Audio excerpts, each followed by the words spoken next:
All right, let's jump right into another deep dive. This time, we're going to be tackling AI. Oh, exciting. It really is. We've got a whole stack of stuff, research papers, news articles, all sorts of things. Sure. Yeah, all about AI. So we're going to be exploring the advancements, but also some of the ethical concerns that are starting to pop up Right, yeah. because AI is everywhere now, and it's getting more powerful by the day. So Yeah, and it's not science fiction anymore. It's like it's woven into our lives already. I mean, you think about healthcare, yeah. entertainment, even how we deal with like natural disasters. Like everything is being touched by AI. Exactly. And that's kind of what we're going to be looking at today.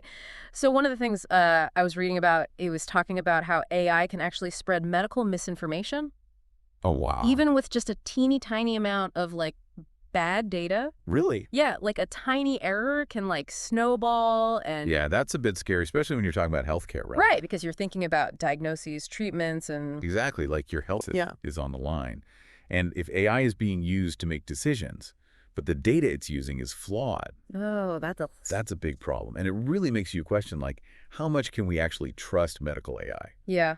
I mean, how do you even ensure that the data used to train these AI models is like Right.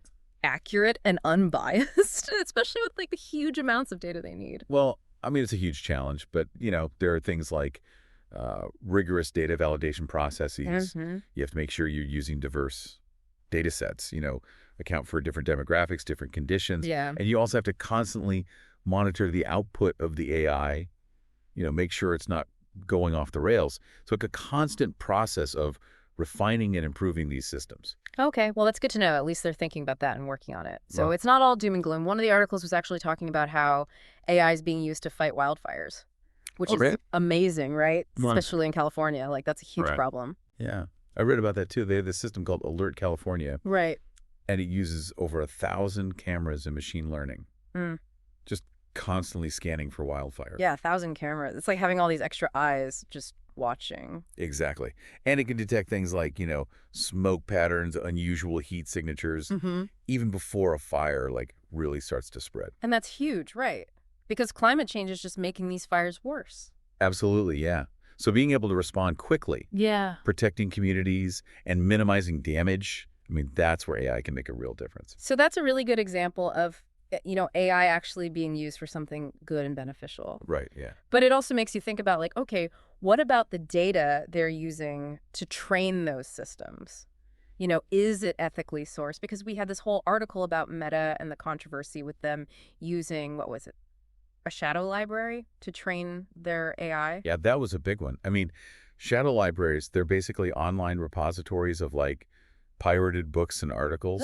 And authors were claiming that Meta was using their copyrighted works without permission Right. to train their AI. Yeah. So it raises a lot of questions like, legally, are shadow libraries even okay? Okay.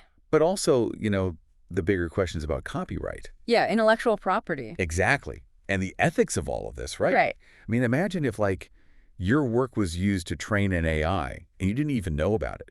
Yeah. And you weren't getting paid for it. It's tricky. It is really tricky. It is. It feels like the rules and laws are still kind of catching up to like the reality of how fast AI is developing, So, yeah. Like what do you think about that whole like transparency issue? Well, I mean, I think companies developing AI, Yeah. they need to be upfront about where they're getting their training data from. Yeah. And are they getting it legally, ethically? Mm. We need clear guidelines Yeah. and regulations. Because right now it's like kind of a Wild West situation. Yeah, exactly. Okay, so that's a lot to think about, but let's move on to something a little bit more fun. Have you heard about Google's Daily Listen? I have, yeah. This is so cool. It's like this AI-powered thing that creates these personalized podcasts for you. Like little mini podcasts. Yeah, like 5 minutes long. Yeah. And it's based on your interests. I know. It's like Google knows what you're into. It looks at your search history, your Discover feed. Right. And it puts together this little audio summary of like everything you care about. I know. I was reading about it and I was like, I would totally use this. Right. Like, who wouldn't want that? Imagine, like, you wake up in the morning, you have your coffee, and you get, like... Your personalized news update? Yeah, like a little podcast update on everything from science news to sports, whatever you're into. And it's all done by AI, It's like, Yeah. it knows what you want to hear. It's pretty amazing. But it also, it makes you think about, like, the whole filter bubble thing, right? Yeah. Like, are we just going to get stuck in these echo chambers where we only hear what we already agree with? That's the danger, right? Yeah. And personalized content is great. It's more accessible. It's engaging. Right. It's tailored to you. Exactly. But it can also make us less open to new ideas, Absolutely. and life understanding of different perspectives. It's definitely a double-edged sword. It is. So It something is. to think about. Okay, this next one, not so fun.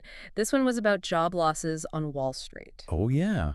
due to AI. Yeah. That was a bit of a sobering article. Yeah. They were saying it could be like up to 200,000 jobs. Yeah. 200,000 just gone. Hmm. Because AI can do the tasks that humans used to do. Yeah, and you think about like, okay, finance. Right. That's just one sector. What other industries are going to be hit by this? Like, where do we fit in? Well, I mean, think about manufacturing, Yeah. transportation, customer service, anything that's repetitive. Data heavy. Right. Predictable. Yeah. That's where AI is going to come in and, Yeah. potentially replace human workers.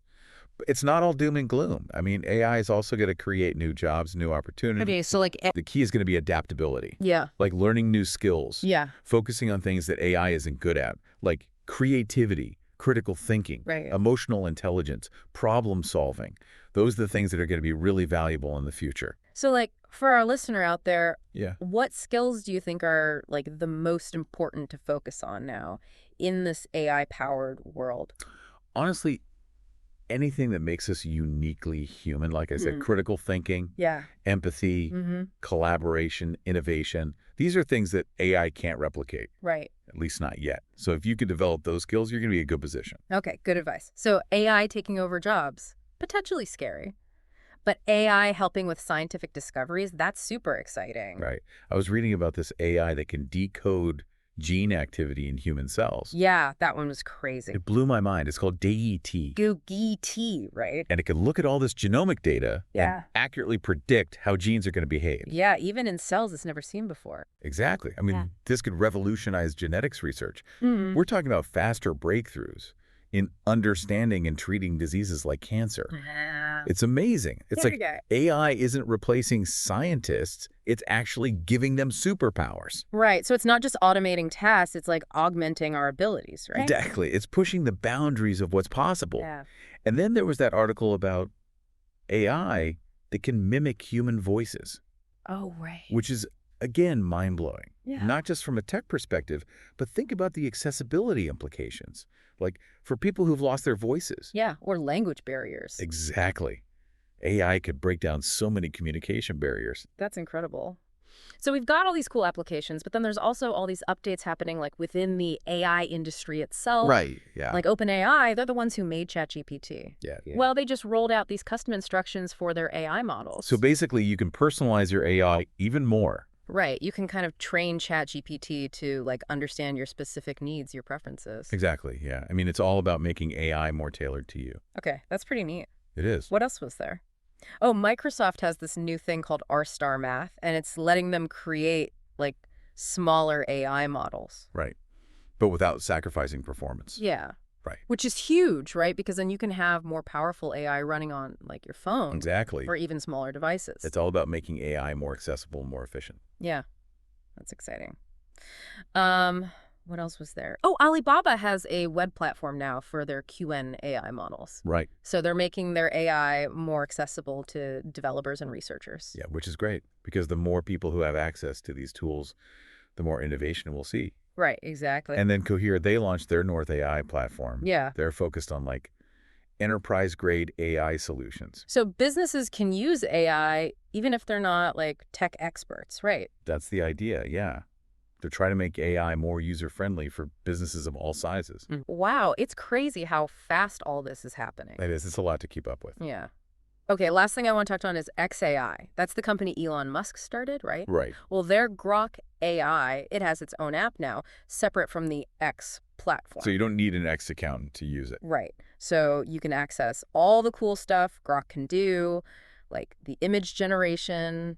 Text summarization, the real-time info. Yeah, all of it. It's a smart move, you Yeah. know. They're expanding their reach. maybe competing more directly with other AI And assistants. and plus, they just upgraded Grok's search, so now it can access older X posts too. Oh, wow. Yeah, so it's getting even more powerful. It's interesting to see how they're developing. It's like they're not just following the trends, they're really trying to push the boundaries. Yeah, absolutely. Okay, so that's a lot of information. We've covered a lot of ground, but we'll be back in a few to dive even deeper into the world of AI. It's going to be fascinating. I know. I can't wait. Okay, so welcome back to our deep dive on AI. We covered a lot in the first part, but now it's time to get into some of the specifics, like how AI is actually being used in different fields. Yeah, I'm excited to dig into some of these applications. Me too. One that really caught my eye was AI and video, like AI that can actually generate and enhance videos. Oh, yeah, that stuff is getting wild. Remember that Hailu AI, the S2V01 model? We kind of glossed over it before. Right, the one that, Well, it can basically keep a character looking the same in a video, even if it's a whole long sequence. and it only needs one reference picture. Yeah, just one. Like, imagine that for animation or filmmaking. It could be huge. It would save so much time and effort, right? Totally. And you could even, like, control the characters in real time based on, like, live action movements. It's pretty crazy what they're doing. Yeah, it sounds almost like magic. And then there's that ByteDance tool, the Yeah. star thing, that can upscale videos. Oh, right, the one that makes your old videos look like they're in HD. Yeah. Like, how does it even work? Well, it uses machine learning to analyze the low-res footage and basically fills in the missing detail. Huh, so it's like it's inventing new pixels based on what's already there. Kinda, yeah. Yeah. It's pretty amazing. And it makes you think, like, what else can AI do with media?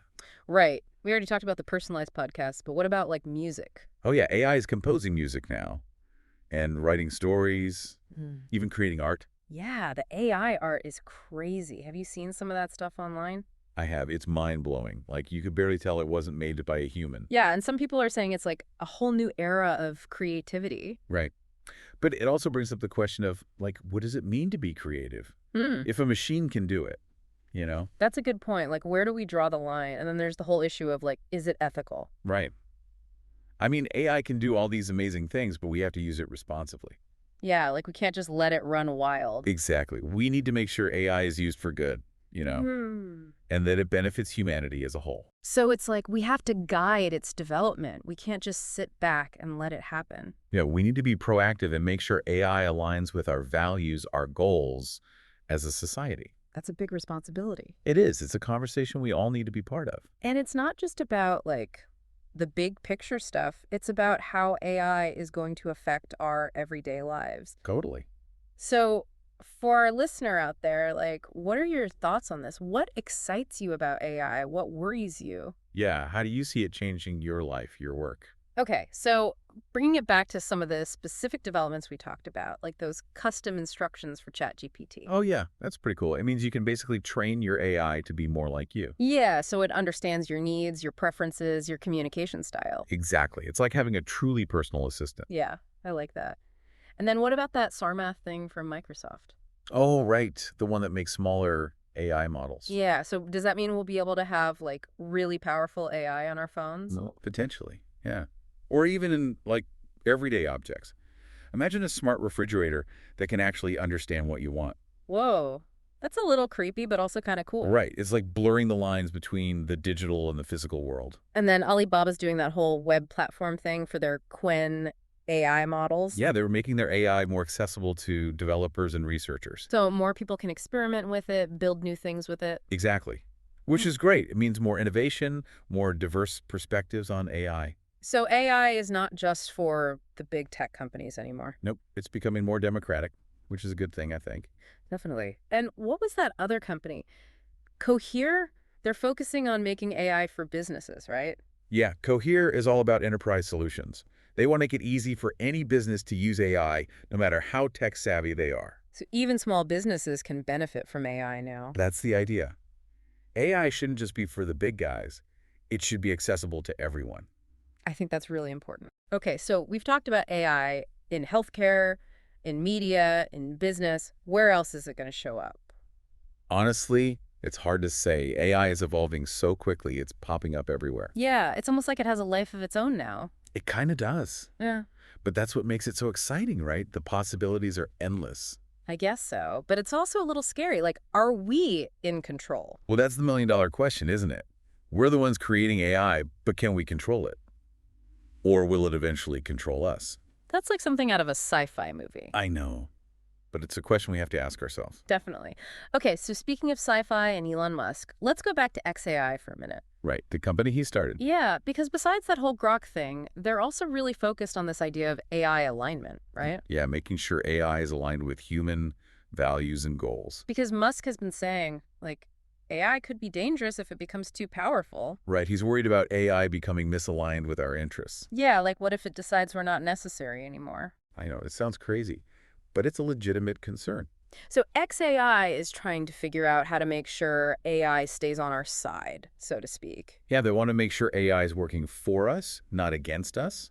That's a pretty important goal. It is, and it's not just XAI that's thinking about this. Researchers all over the world are trying to figure out how to build AI that's safe, ethical, and aligned with human values. So it's like a global effort now. It has to be. We Yeah. can't just leave this to a few companies or governments. This is something that affects all of us. Absolutely. Okay, so we've talked about the potential benefits of AI, the potential risks. We've looked at specific applications, and we've talked about the ethical considerations. That's been a pretty comprehensive deep dive. It really has. But I think the main takeaway is that AI is here to stay, It's not going anywhere. and it's going to change everything. So we need to stay informed, stay engaged, and keep having these conversations. Absolutely. The future of AI is in our hands. And that's where we'll leave it for part 2. But we'll be back soon to wrap up this fascinating discussion and leave you with some final thoughts on the AI revolution. Welcome back to the deep dive. We've been on quite a journey, haven't we? Exploring the world of AI, all its potential, all the challenges. Yeah, it's been a lot to process. So much to think about. Right. I mean, from revolutionizing healthcare to changing how we make art, even potentially taking over our jobs, AI is everywhere. It really is. It's amazing how fast things are moving. But it also makes you wonder, like, where do we go from here? Exactly. So, thinking about everything we've discussed so far, I'm curious, what are you most excited about when it comes to AI? Or even what worries you? That's a good question. I think what excites me most is, well, the sheer potential of it all. AI could help us solve some of our biggest problems, like finding cures for diseases, tackling climate change, making information accessible to everyone. Yeah, those are some pretty big goals. They are. But that's the power of AI, right? It can analyze huge amounts of data, identify patterns we might miss, and come up with solutions we wouldn't have thought of. Yeah, that's definitely exciting. But you said worries too. What's making you hesitate? Well, I think the biggest worry is that we might not use this power responsibly. AI is a tool, after all. And like any tool, it can be used for good or for bad. That's true. And with AI, the stakes are pretty high. They are. I mean, imagine if AI falls into the wrong hands. Yeah. Or if it's developed with biases that we don't even realize. Right. That's a scary thought. It is. So we need to be really careful. We need to have these conversations about ethics, about regulation, about making sure AI aligns with our values as a society. I think that's a really important point. And it's not just up to the experts or the policymakers, it's up to all of us to think critically about AI, to be aware of its potential and its limitations. Absolutely. We all need to be part of this conversation because the choices we make today will shape the AI-powered world of tomorrow. And speaking of choices, I'm curious, what about our listener out there? What are your thoughts on this? What excites you about AI? What concerns you? How do you see it impacting your life, your work, your community? Yeah, we'd love to hear your thoughts. Share your insights with us on social media. Join the conversation. Because the future of AI is not something that just happens to us. It's something we create together. So true. Well, I think that's a perfect place to wrap up our deep dive into the world of AI. It's been a fascinating journey, exploring the latest advancements, the ethical dilemmas, the possibilities, and the uncertainties. It has been. And I think the one thing we can all agree on is that AI is here to stay. Absolutely. It's already changing the world around us, and that change is only going to accelerate. So buckle up, everyone. The AI revolution is just getting started. Thanks for joining us on this deep dive. We hope you found it informative, thought-provoking, and maybe even a little bit inspiring. And until next time, keep exploring, keep learning, and keep questioning. Because the future is full of possibilities. And we can't wait to see what you create.